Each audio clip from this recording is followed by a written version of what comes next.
Hello and welcome back to the podcast that when told that the killer is in the house and that we should leave, we leave. Welcome back to the best part of your week. Welcome back to another episode of the Love, Death and Movies podcast, internet #1 film breakdown and review show. The show that crushes watch lists week after week. Every month is a different genre. Every week is a different film in that genre. So follow us on everything. Join us on the ride and let's watch some movies. With me again this week, the notorious from New Zealand, Byron. Good to have you back, Byron. How are you? I'm good for the last maybe 10 minutes. Yeah, we are bulking a couple episodes. I'm about to head off. This is going to come out weeks after the game is. But I'm Australian. There's AFL is the pride of the nation, and my team is in the grand final, the Sydney Swans. Yeah. If we lose, if we've already lost, don't fucking message me. Don't do it. Do they ever lose? Don't touch wood right now because we've lost five times this year. We've lost 5 times this year. But... Really? Okay, I've seen every time you post the results. I'm imagining the ones you don't is the ones that they lost. Yeah. I swear I've never seen like an AFL post because they come across my FYP page because of how close I follow like NRL, which is the other massive sport in Australia. So I swear I've never seen like a final like a results post of them losing. Yeah, we've been pretty dominant this year, which is awesome. But we got one more. Doesn't matter how everything went, one more. Yeah, we came first this year in terms of the ladder, and now we're into finals. Now we're into the grand finals. We're versing Brisbane Lions. Brisbane. They're pretty damn great. Brisbane Lions. Oh, fuck you, Brisbane. Nah, well, if Swans weren't in, I'd want Brisbane to win. I fucking love Brisbane as a team. I think they're great. But we're in there, so I don't want them to win, of course. But yeah, if the game's already happened weeks ago, if we lost, don't message me. Don't do that. Come on, I'm gonna literally lose my mind. I'm gonna block you straight away. Yeah, so that's a dog move. Don't do that. But if they did win, if the Swannies did win, you can message me, and I'm gonna send you back. I'll send you back a selfie of me doing one of these. So yeah, we'll see. We'll find out. But we're continuing our month of slasher films for the month of October. And we're continuing it. So last week we had Scream, greatest horror movie of all time. And this week we're going to Black Christmas, a slasher film that I've never seen, but you've loved for as long as I know you. And you've always told me to watch it, and I've always just put it onto the back burner. But this week I watched it, so we get to chat about that. But yeah, I guess we can't really say what we've been doing because we bulk and record. So yeah, I've got UFC on this weekend. Yeah, it hasn't happened yet, but we know what the fights are. There's a lot of MMA this week. So today's Wednesday. Time of recording Wednesday at 6:45 and at night. Yeah. I have wrestling on Thursday, one championship fighting on Saturday, and then the UFC on Sunday. Two of those shows one of them starts at 12:30 in the morning. The other starts at 5 in the morning. I'm going to be a very tired Do you stay up or do you go to bed early? 12:30 I'll stay up. Yep. 5 o'clock I'll sleep for 4 hours. Yeah, nice. Yeah. And then wake up and then probably I'll just get a couple people, just get punched in the face, and I'm already locked in. But fuck, let's go. Yeah, hell yeah. No, it's good week. Looking forward to it. I'm all about that. Hell yeah. Well, today we're talking about Black Christmas, which in 1974, directed by Bob Clark. Quick synopsis: if this picture doesn't make your skin crawl, it's on too tight. As the residents of a sorority house, Pi Kappa Sigma. Jesus, that sounds like new fucking young person lingo. Yeah, I don't like that. But yeah, prepare for the festive season. A stranger begins a series of obscene phone calls with dubious intention. So this was released in 1974. The budget was $620,000, which sounds actually like a lot of money for that time period. And considering the movie looks so fucking low budget, which adds to its charm in my opinion, but like 620 grand at that time, that's a lot of money. I feel like early 70s, that's a fuckload of money. I'm like, where did that money go? Like, you know what I mean? And then there's Marvel dropping. Yeah, exactly. 20 mil. Could you guess how much the box office is? I'm going to give you a range from 4 million, 15 million, 35 million. I honestly, when I first watched this movie, I swear no one talked about this movie. So I don't think it was this phenomenon like a lot of other slashers. Yeah. Like it wouldn't have reached the peaks of your Halloweens and your Screams and your Friday the 13th and your whatever the fuck else. What was the range again? 4 million, 16 million, 26 million. 4. Correct. Yes, I changed them halfway through then as well. I was like 4, 15, 30, and I was like in my Fuck. head I was just like, oh, I did 15 and Yeah, 30 are so like clean numbers, and I'm like, yeah, I gotta yeah. I was fuck just this up a like, little bit. Yeah, not why I went for four. It was just there was no way it it's was a low. any It's more than like six. yeah, Yeah, exactly. But yeah, the low budget, low box office, but still made its money back still and a good profit. made its money back and more. Some. This is probably just like a much more of like a I don't know a passion feature for Bob Clark. I'd guess from looking at it, which like even you said like we're gonna spoil the whole film, but like you say with the fact you told me about the director with the killer. Bob Clark, the director of the movie, is the main killer of the movie. That's awesome. At least he plays the voice. That's really cool. The the silhouette of said killer, there's I don't think there's any really way of telling on whether it is or not. I off the top of my head, I do not know what Bob Clark looks like, and I Probably is definitely still don't know him. what he looked like in 1974. Probably is still him. um, I would imagine so. I don't know why you would do the voice and not just do a silhouette. But yeah, I think Bob Clark, the director of the movie, being, and we will talk about his presence throughout this movie, but he does such a wicked job. And for a character that has, I mean, you don't see this character. It's crazy because his performance is great, and then you think he directed the whole fucking thing too. It's pretty wild. It's a very Hell, good job. hell yeah, man. Well, like yeah, go into it. Like before we go into the whole film, give me your top line review of Black Christmas. I really like this movie. I watched it for the first time maybe 2 years ago, 3 years ago. Hell yeah. I have no idea. I'm pretty sure I would have watched it for Halloween. So during October, I would assume. I definitely didn't do it for Christmas. Actually, I might have done it for Christmas. I don't typically do that, so I would, yeah. But I've only saw it like I think I've seen it. I think it was my second rewatch. So I've seen it a handful of times. Every time it holds up. Hell yeah. The first time, like my rating hasn't changed since the first time I watched it. I think it's one of the more unique. At the time, it definitely was one of the most unique slashes of all time. I think this movie's heavily influential, even though it doesn't get ranked amongst the massive influences of horror, like Psycho and the Texas Chainsaw Massacre, movies like that. I think movies like Halloween took influence from Black Christmas, whether it was from Definitely did. the Even the POV opening camera scene, yeah. or POV. the panning. Like a lot of the camera work is very similar. I just think I think it's a very well made movie, and it's perfect for 70s horror, which is the golden age Hell yeah. of that genre. The 70s was so good, and to think that this came out the same year as the Texas Chainsaw Massacre, crazy. It's great. I love it Fucking so nuts. much. But yeah, like before I watched this movie, you said that like Halloween wouldn't have been made without this. I don't And think so. like, Not the same way, at least. but watching this film, I get exactly what you mean. The point of view shots was great in this, so that might be where the fucking 600 grand went to. It's just the point of view shots. Maybe they bought the house. Who knows? But like, yeah, like I think there's a lot to love here. There's the classic killer stalking the sorority girls. Like, there's a lot to love it. But In the like, most deranged way possible. yeah, I think this movie's great. I don't love it to the extent that you love it yet, but as I said, I messaged you. I was just like, I think I'm gonna like this movie more and more every time I watch it. For sure. But what it does well, and there's a lot of stuff that it does really well. The kills are great. Don't get me wrong. The presence of someone always in the house, I think, is horrifying.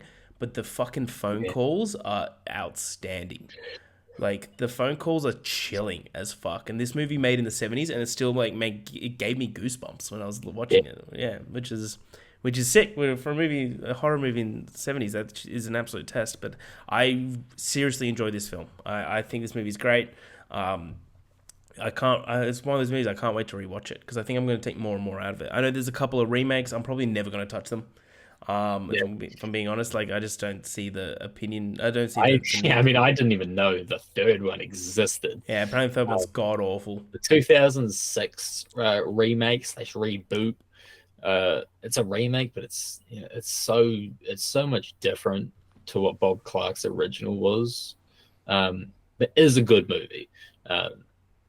So like, don't avoid the third one because it's not worth it. It has a 1.8 on Letterboxd. Why would you even touch it? Yeah. But the second one, if it's ever there, it's a good movie. Hell yeah. It's just not great. Nothing comes close to what Bob Clark did though. Absolutely not. Amen. Nice. Well, let's get into the film. As always, I've got like a copious amount of like notes for the whole story. Exactly. Plethora. So just jump in wherever you want. I'll stop periodically as well. The film opens at night at a snow-covered college campus. There is a college party underway at a sorority house, a large converted mansion. The sorority sisters and many of their boyfriends are inside. Outside in the snow, a point of view shot illuminates someone looking into the windows. Ooh, creepy. This is straight away. I was like, I get it. Halloween. Yeah, I get it. Straight away, I was like, I get it. Byron, I get it.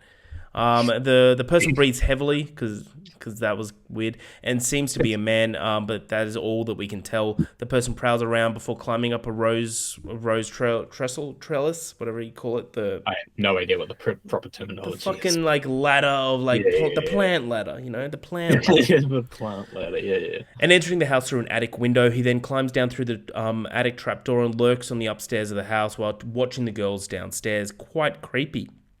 One of the sorority sisters, Barb, receives a phone call from her mother. Barb seems to be planning to going home over the Christmas holidays, but her mother has plans to go away with her latest boyfriend. Barb calls her mother a gold-plated WHORE, and says that she'll make other plans during the break. She asks fellow sorority sisters Phyllis and Jessica to go skiing with her instead. And Jess also has a phone call from her boyfriend Peter, because that's a classic name, as an aspiring concert pianist. She seems tense and wants to talk to Peter about something important. She says that she'll see him tomorrow at the rehearsal studio. After their boyfriends leave, the girls get another phone call. Jess answers the phone and announces to the other girls it's the Mona. Ooh. Together they listen to a bizarre phone call which starts out as simply heavy breathing and then escalates into strange ranting and obscene language. Barb gets on the receiver and bawls out to the caller, firing back with her own obscene comments until the caller suddenly lowers his voice and says, "I'm going to kill you," then hangs up. Straight away, this is where I kind of got sucked into the film. I was like, oh, holy shit. Imagine. Didn't waste any time of inserting danger. I was mad into this fucker straight away. Lost my place. There we go. I was straight away in. The sorority sister named Claire seems to be a bit more timid than the others. She questions Barbara's judgment into provoking an unstable individual and reminds her that a girl from town was assaulted by an unknown assailant. Barb reacts angrily and upsets Claire, who then goes upstairs to pack. Classic. Call the cops. I'm sorry. Straight away. Like if someone calls me, and then ends it with a threat. Someone calls me and goes, "I'm going to kill you." I'm like, cool, no worries. Ring, ring, ring, officer. Get here now. Like it's. Yeah, but it's a horror movie, so you're not allowed for 45 minutes. I just feel like a lot of horror movies would be solved with therapy. Like Scream, absolutely. Scream would have been solved with if Billy Loomis just chatted it out to a therapist. Also, on the topic of Scream, it's funny you brought that up. I wonder if Scream took influence from these phone calls in the beginning of their movie. Yeah, I was thinking the same thing. I was just like, oh, the phone call is really effective.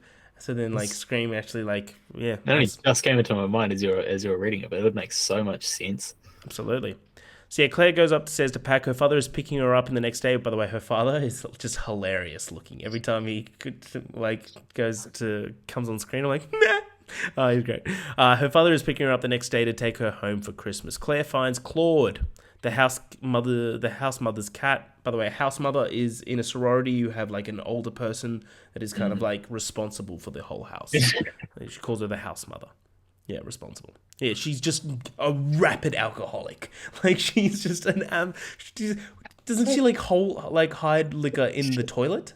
Or something on a toilet or a basin? In the top of the, Right. And then she's got one hidden in a book. Jesus, it's it was an alcohol bottle cut out of the book. And Jesus, just put it in the drawer. She's in all these different rooms and so places, funny. and she just picks up random objects and she pulls out a bottle of Yeah, I don't know, she's got whiskey, she's got the fucking same, shakes on, doesn't she? bro. Yeah. So Claire finds Claude, the house mother's cat, in her room, even though the door is closed. She's unaware that the killer is watching her from the closet. In a morbid twist, the psychopath meows like Claude and lures Claire into the closet. Um, Classic. When he did that, I openly laughed. It's just like she's looking at the closet and goes meow. Like, it's a fucking classic. Deranged killer meowing. Yeah. When he Yeah, lunges at her and wraps plastic cleaning bags around her head, smothering her to death. And straight away, I was like, oh, because I've never seen this movie, but I know the poster of the person sitting yeah, in the chair with the bag. I was like, there it is. Then carries her body up to the attic and places her in a rocking chair by the window. The bag is still over her head. He places a doll in her lap and refers to her as Agnes. Horrifying shit. Like, so horrifying shit. it's such a good image. Oh, yeah. It So, was that shot, and then the creation of the poster. It's great. It it's really great. is. It is great. Anything to add here for the opening?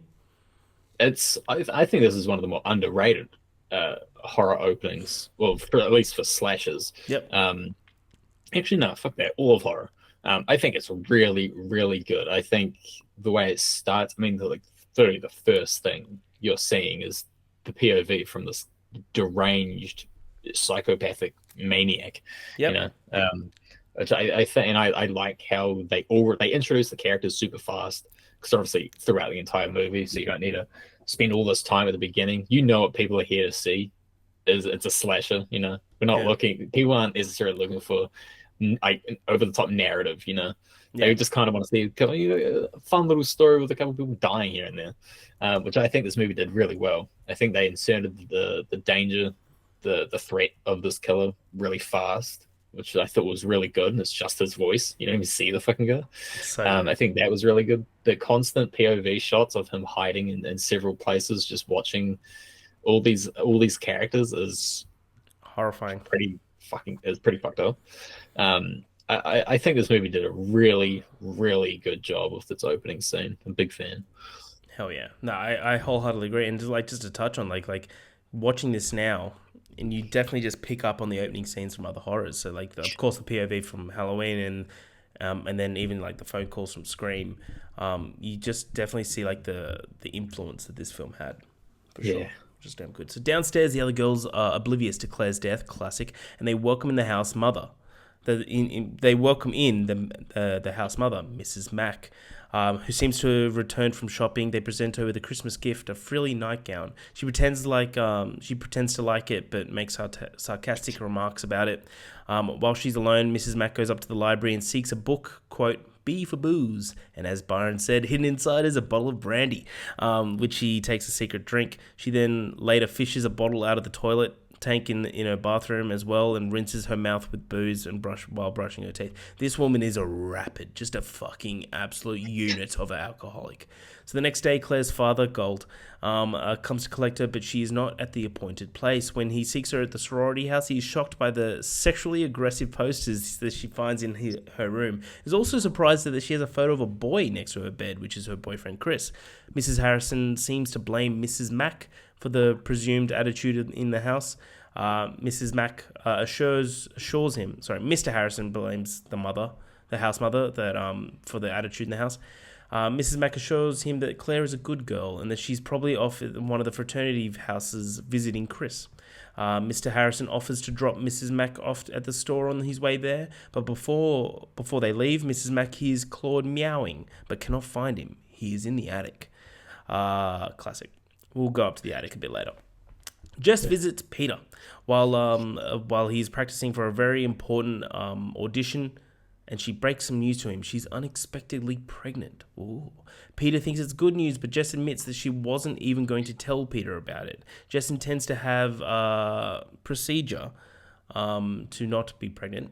I'm not sure if we can say that on here. Nice way of saying. I'm not sure if we can say it on here. So yeah, Yeah. there's a couple of words that are always taken out by YouTube. Yeah, YouTube don't like some words. But we are pro that situation. Yeah.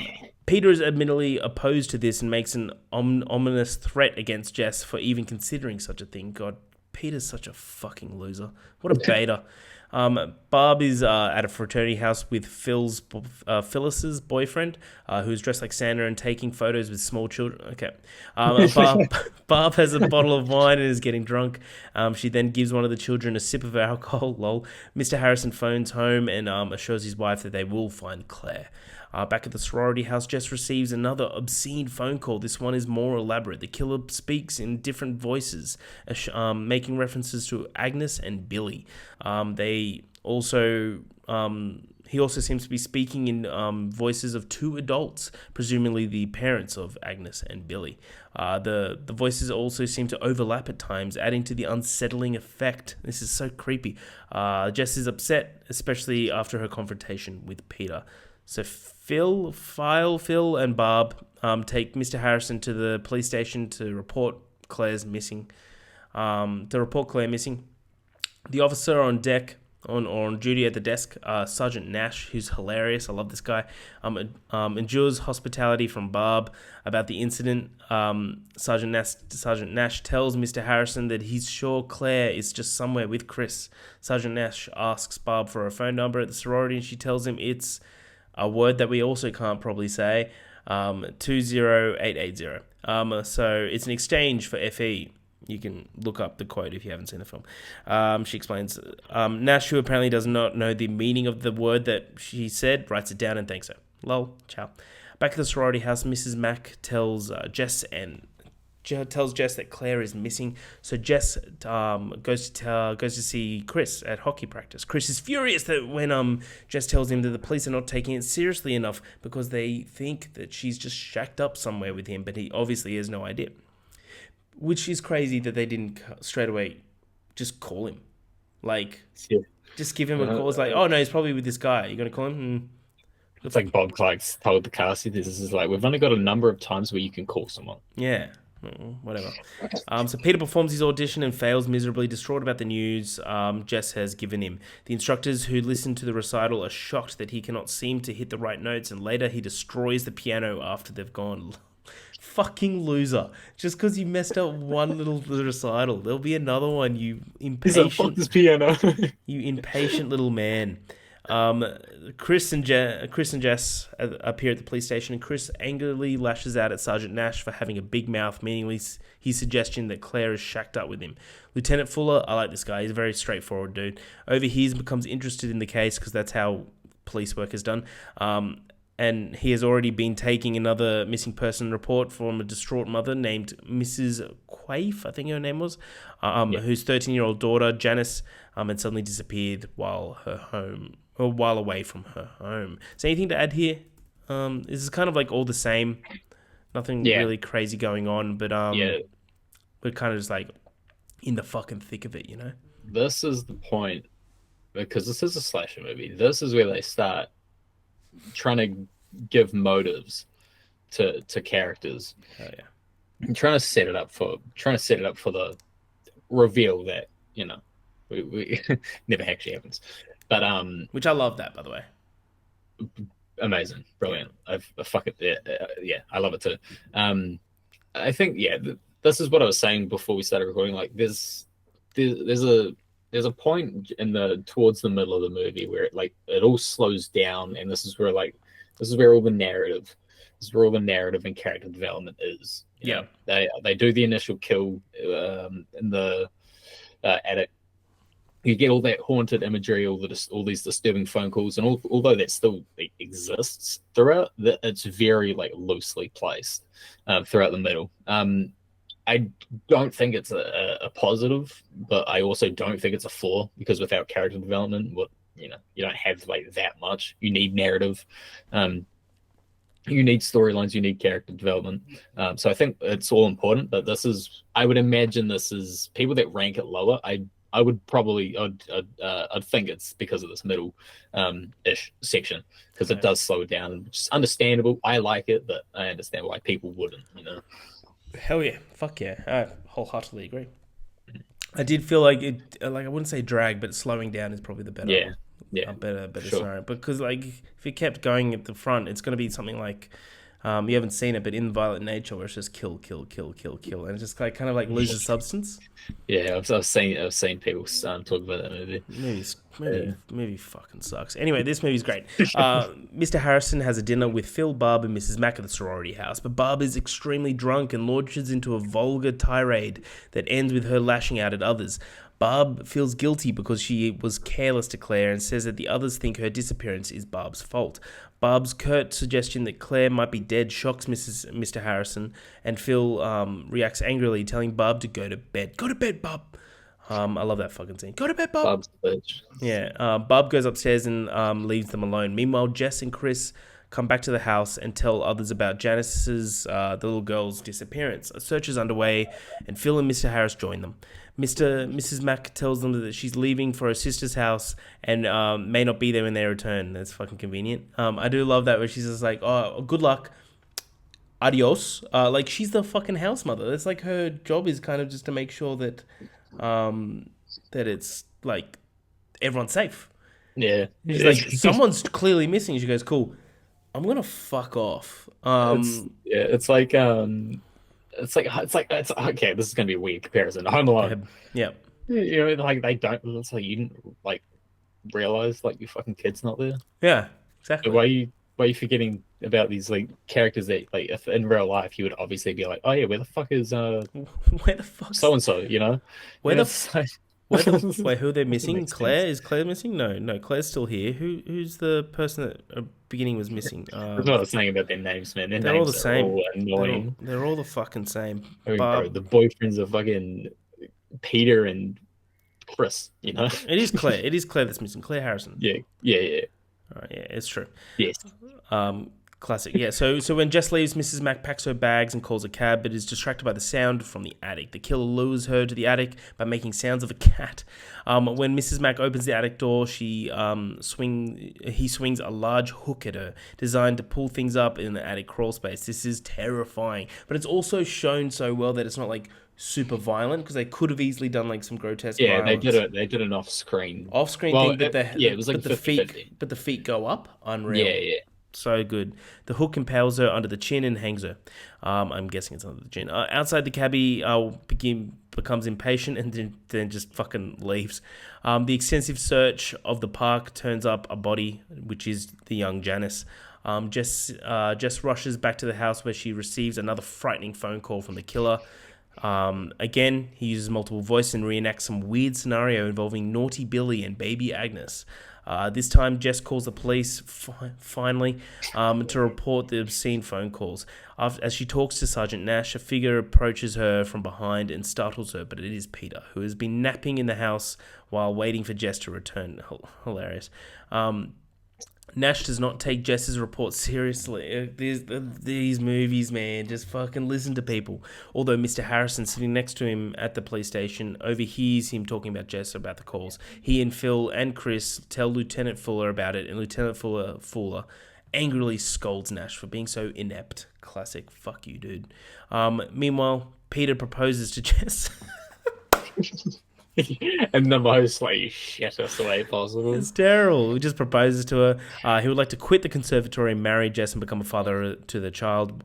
Jess, however, refuses. She does not want to get married or have a child just yet, as she has things that she wants to accomplish first. Makes sense. She's still probably like 19, 20. Peter becomes hurt and angry because he's a little man, telling Jess that she's talking about killing their baby as if it's like having a wart removed. Fuck, dude, just grab a picket. Go onto a picket line, dude. Jess becomes frightened by the mounting hostility and tells Peter to leave. Get out of here! Just as Peter is walking out, Phil arrives with Lieutenant Fuller and a phone company rep. I love this. His name's Graham, who puts a tap on the house phone. Fuller notices that Peter seemed angry, and he questions Jess about it. He also looks around Claire's room and asks more questions about her. Graham asks if there's another phone in the house, and Fuller tells him that there's a private line belonging to Mrs. Mack and that there has been no obscene phone calls on it. So don't tap it. Why? There isn't a shortage of taps in this town, you know? Just do it. It'll take 5 more minutes. Yep. Fuller tells Jess that he's been listening in on on all of her phone calls from the that he'll be listening in on all of her phone calls from the station. And Graham tells her to keep the caller on the line as long as possible so they can trace the call. Classic little MacGuffin right there, like a little plot venture. So Fuller also left an officer in a squad car outside the house just to watch the house because, they don't know that the killer is inside the house yet. Anything to add here before I get into like the last-ish part? Yeah. Not necessarily, but I do like this is where the climax begins. Yeah. Because after we're done talking about like these few scenes, all fucking hell breaks loose in this movie, which is the best part of the movie. They had the opening bit, they've had all their like stretched out long narrative for it, and now shit hits the fan. Hell yeah. I like it. I think they continued the motives, the potential motives. This is I can't wait to begin on this next bit, even though there is a scene in this next bit that's going to make me really fucking annoyed because every time I think about it, it pisses me off. Is it the one that I messaged you? Yeah, that's got to be my. I haven't done my Letterboxd review yet, but that's going to be my Letterboxd review. Just let's go. Let's do it. This movie. When he leaves, Phil begins crying, classic, and tells Jess that she's sure Claire is dead. Tired and emotionally exhausted, they go to bed, and Jess waits for another phone call. Meanwhile, the killer goes into Barb's room and watching her sleep. Barb, who is asthma, suddenly has an asthma attack, and Jess rushes to her aid with her inhaler. Barb tells her that she had a nightmare about a stranger coming into her room. Barb goes back to sleep, and Jess is distracted by a group of Christmas carolers at the front door. The singers mask the sound of Barb's murderer. The killer returns and stabs her to death using a glass ornament near her bed. Classic. The carolers all suddenly rush off by a concerned parent who just found out about the murderer of the little girl in the park. Jess hears the phone ringing, and it's the killer. He wails at her in a strange voice and says it's just like having a wart removed before hanging up. So he's obviously overheard. That's when like she doesn't even question it, right? She's just like, oh yeah. Jess is shocked. These are words that she's used in private to Peter, but again, she also thinks that like straight away her first thought is that Peter is the guy, killer. Private Peter. Lieutenant Fuller picks up on this, but Jess denies that it has any significance. Phil comes back downstairs and she tells Jess what just happened. And Jess tells her what just happened. Sorry, I'm getting tongue-tied. Phil seems to not think that the killer could possibly be Peter, and neither does Jess. What? Why? But she's just not sure, of course. Peter himself calls then and then begs Jess not to kill the baby. Lol. This conversation doesn't last long enough for the trace either. But Fuller calls Jess to ask her what they were talking about. Jess admits that she's pregnant. That Peter objects to the procedure that she wants to do. And Fuller thinks that Peter could be the caller after all. Jess, however, has a revelation. Peter was here at the house with her when one of the calls came through, so it couldn't have been Peter at all, unless there's two killers? No. Fuller is still suspicious, and he requests Peter's records from the Dean of Admissions. He goes to the conservatory and finds the piano is violently smashed, and that doesn't really look good for Peter. Jess is convinced that she can now rule Peter out as a suspect. And both her and Phil are relieved. They both laugh after they are startled by two bumbling men from town who are looking for the killer. I love this. We want to make sure you're safe. And they got like a gun in her face. It's fucking... fucking I love these clowns. They're great. Phil and Jess go around the house locking all the windows and doors. While Phil goes into Barb's room, just inside the door someone whispers Agnes, and the door slams shut. That part was chilling, where she walks in. Agnes? Crazy. Jess tries to find Phil, but the phone rings. It's the killer again. This time, Jess keeps him on the line just long enough for Graham to trace the call. They're coming from 6 Belmont Street, the same address as the sorority house itself. Nash radios Fuller with the news. Fuller realizes the call are coming from the house mother's phone. The fact at the beginning of the film, they're like, this house has 2 phone lines. This could have been solved a lot. It is what it is. He tries to radio the policeman parked outside the sorority house, but the cop is now dead. He's throat slit by the killer. Fuller radios Nash and tells him to call Jess and to warn her to get out of there, without letting on that the killer is in the house with her. Nash, of course, is unable to do this. When Jess tells him that she's just going to go upstairs and get Phil and Barb, Nash straight away goes, "No!" and admits that the call is coming from inside the sorority house itself. Now, Byron, if me or you... What's your name, Jess? If me or you were in this is my letterbox review. It's like, cop goes, the call from the killer is coming from within the house. Hang up the phone, leave the house. I wouldn't go, "Hey GQ, hey Vogue, here's my full house tour. Come and look at everything. Come and look at every room with me." Are you fucking insane? This is go ahead. What is it, Jess? Jess. Jess, I'm sorry. You are one of the dumbest pieces of shit I've ever seen in horror.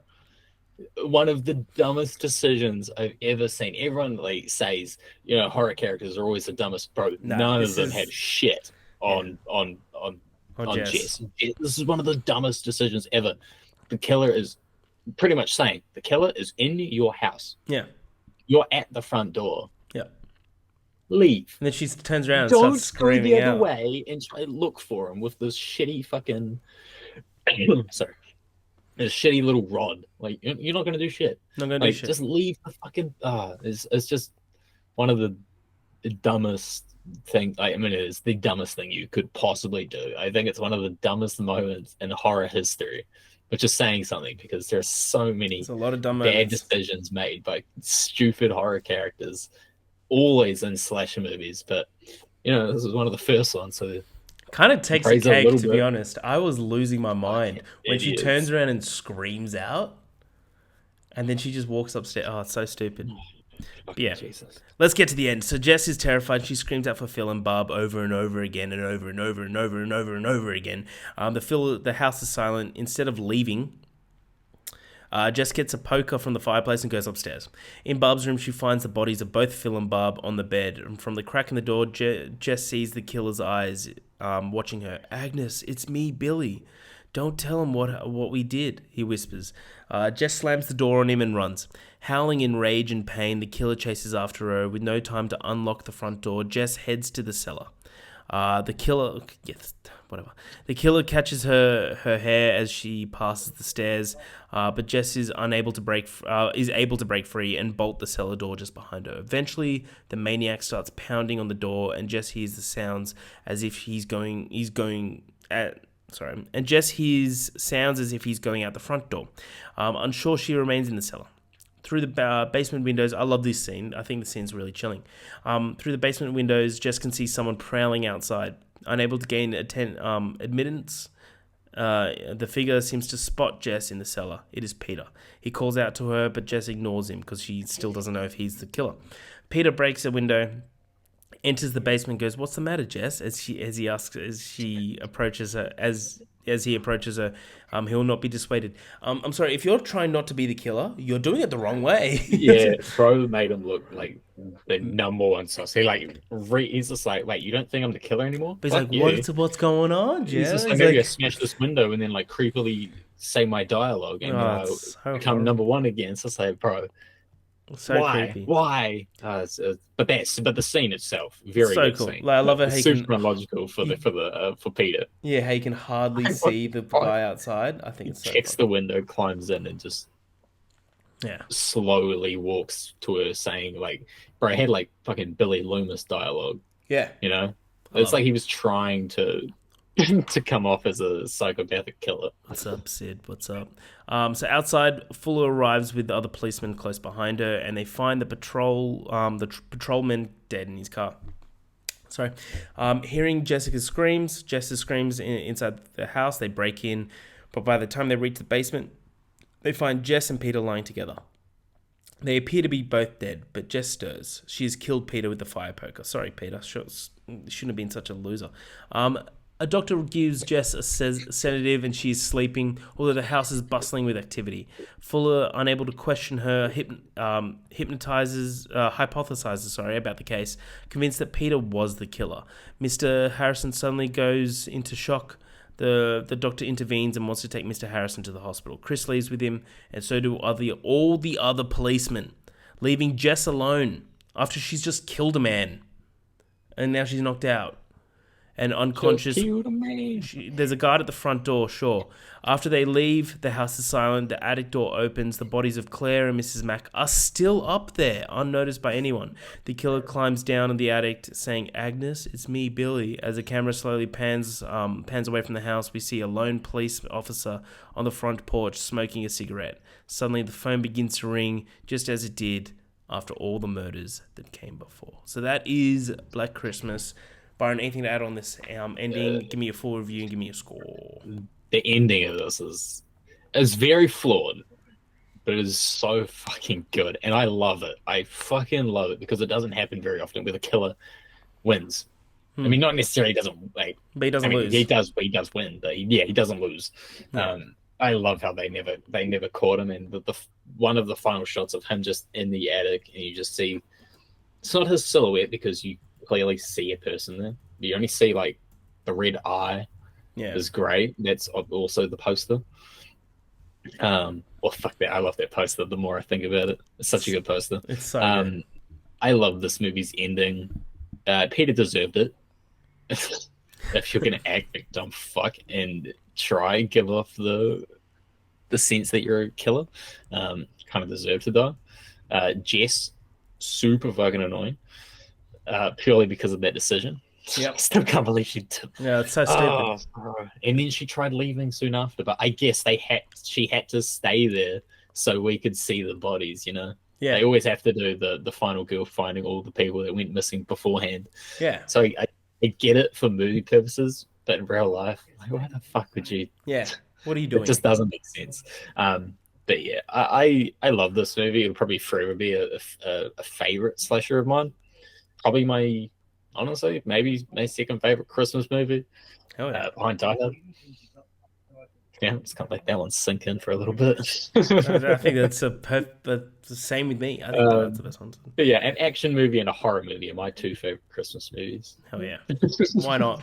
Why not? But yeah, Black Christmas is an all-time favorite one. I'll probably watch it, once a year forever, because I do think it holds up on rewatch. If not, it gets better on rewatch. Hell yeah. Currently, this is also a 4.5.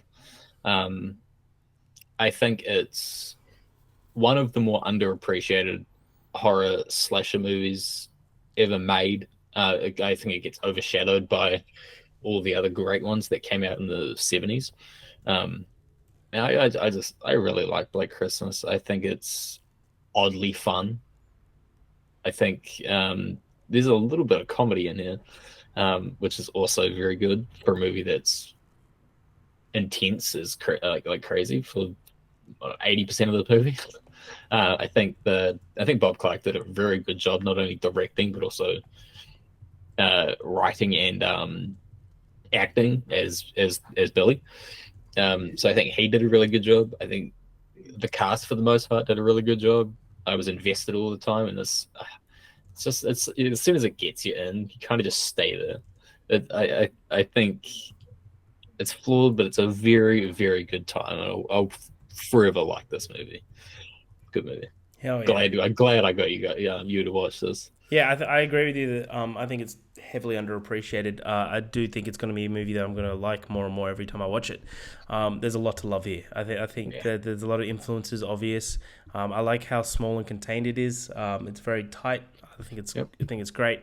There's just some elements I can't look away from, like some of the character flaws I just can't look away from. I can't surpass. But in terms of like a low budget, like beginning of like revamp of slashes, I think this is goddamn really good. I'm giving it a 4. It's right now. It's pretty. That's what I predicted. I predicted a 4. It's like a low mid 4. I think it goes up. I think it definitely goes up. I thoroughly enjoyed it. I thought this movie was great. It's good fun. It's good fucking fun. I'm probably going to rewatch it around Christmas time anyway. So yeah. Double feature of this and Die Hard. Hell yeah, I'd do that with you. No worries. It's less than 3 hours. Yeah, exactly. But crazy. That is our review for Black Christmas. Next week we will be watching your next movie from 2007. 11. Boom. Nice. Well done. 2011. I can't wait to rewatch this movie. This movie's fucking awesome. It's so much fun. So yeah, we'll be continue on our month of slashes with your next. But until then, we're going to go into our little game of the show. We're doing another movie draft. We're doing specifically best villain weapons. Best villain weapons. And Byron, again, I'm going to allow you to go first.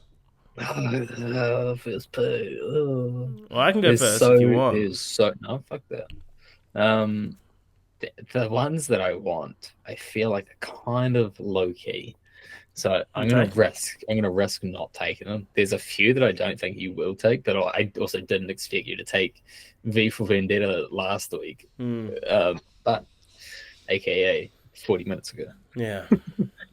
So pick number one.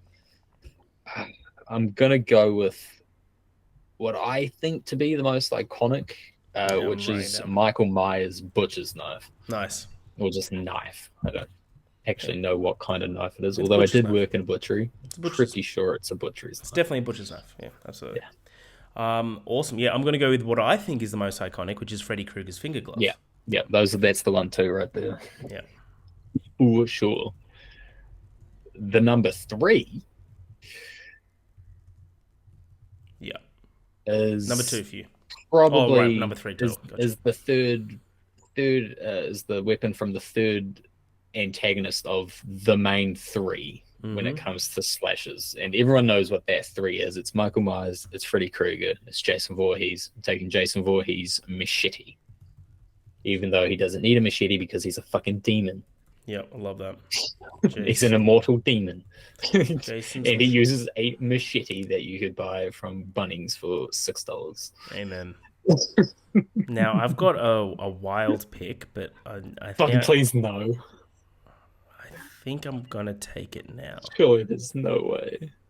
There's a movie, this specific weapon in this movie is haunted me since I fucking watched it. The sound of it going off. And it's I don't know what it's called, the air bolt pistol of Anton Chigurh from No Country for Old Men. It wasn't what I was thinking. I didn't even have that. It's good, isn't it? That is a good pick. That's a very good pick. But you know what I mean, like the yeah. Yes, that's that's up there with me. Just that's a really good pick. Round number three, I'm gonna go with.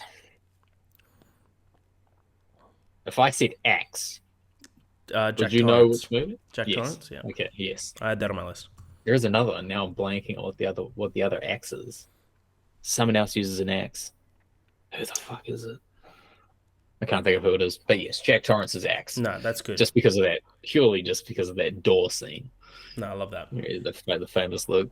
Oh, so good. Now, there's a lot of villains in Star Wars.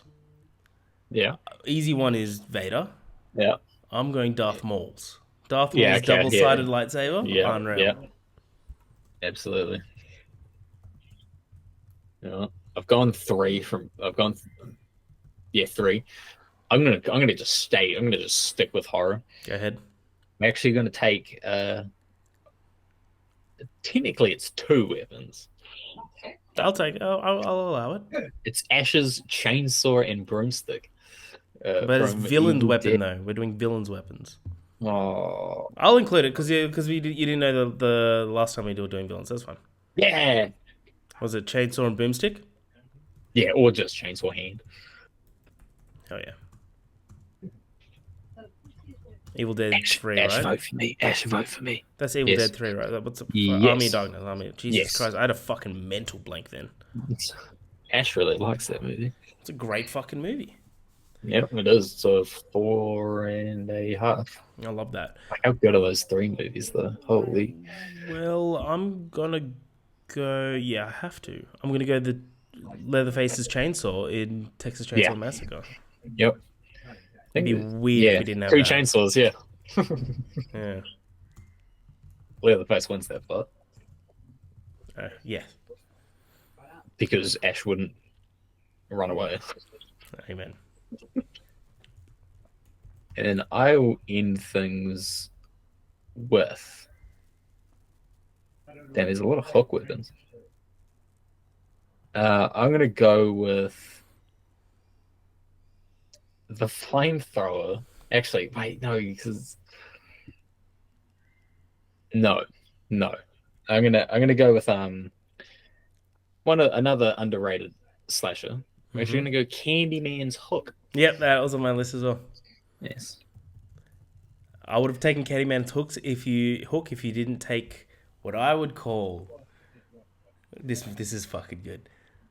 Lord of the Rings, the Witch King of Angmar's mace.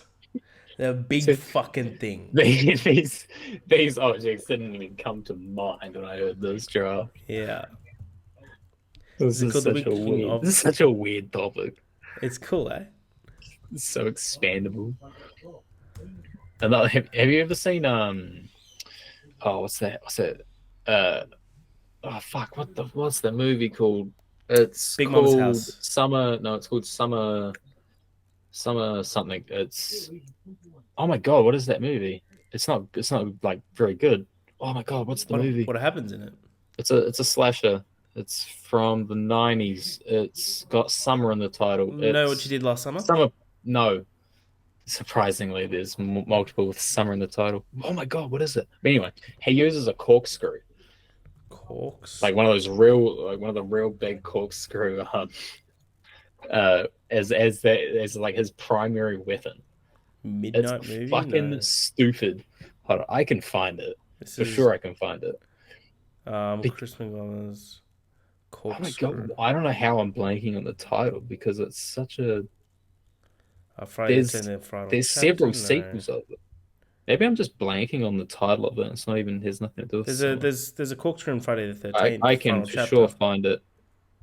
No, that's why I thought summer. Slumber. And because it's Oh, yellow, and they Slumber instantly Slumber Party Massacre, the Slumber Party fucking Massacre. corkscrew. Yeah, That's that movie's not hilarious. like, very good. That's why I blanked on the title of it. That's hilarious. Fucking corkscrews. It's like his weapons. It's like they looked at like what characters own weapons, and they're like, "Fuck, we need something original. How about a corkscrew?" That's awesome.